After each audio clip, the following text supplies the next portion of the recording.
Nigeria just exceeded its 2025 borrowing target by 55.6%. So Nigeria was expected to borrow about 10.9 trillion between January and October 2025. But the actual amount borrowed has climbed up to 17.36 trillion naira.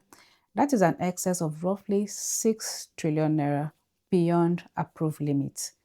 And despite already overshooting the target, the government is still planning new borrowings both at home and abroad.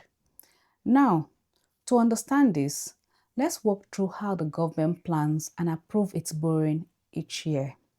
So every year, the Nigerian government makes a plan of how much it will earn and how much it will borrow, all of which is captured in the national budget and later passed into law as the Appropriation Act.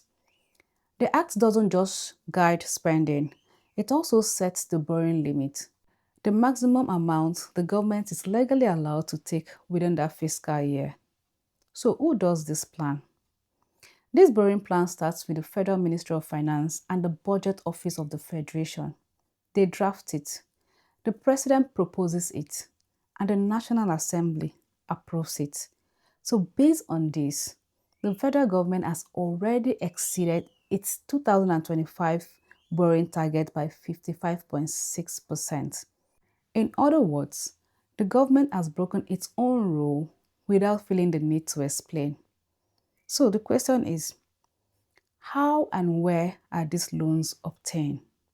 Out of the total loan, 15.8 trillion came from domestic borrowing, that is within Nigeria, and 1.56 trillion came from external loans. And that is not all. The government is still seeking 1.15 trillion naira more domestically and another $2.35 billion from the global markets. So let's talk about the domestic borrowing. You had 15.8 trillion from within Nigeria. On the surface, that might sound like good news. At least it means we are not totally dependent on foreign loans. But here's the question. Where is this money coming from? It is not new money from productivity or export. It is mostly raised through treasury bills, bonds, and other government securities, meaning that the government borrows directly from banks, pension funds, and private investors. In simple terms, the money recycled from the same economy, the same pool where businesses and individuals also need loans to survive.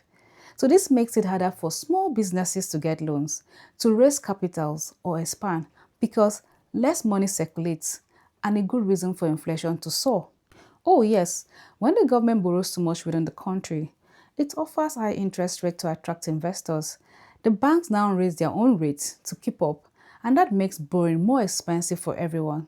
So small businesses can't get cheap loans, prices definitely will go up, and the whole economy feels the heat.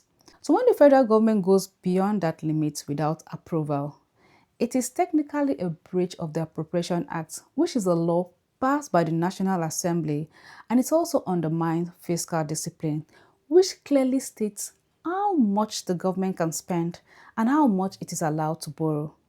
It means the government is spending beyond its legal boundaries, piling up debts that were never debated or approved by the people's representatives. In a system that works, this kind of excess should trigger questions from the National Assembly, the Fiscal Responsibility Commission, and even the Auditor General. But of course, in Nigeria, it often passes quietly because no one is held accountable when limits are broken. It's a truth at a time. Take care and have a nice day.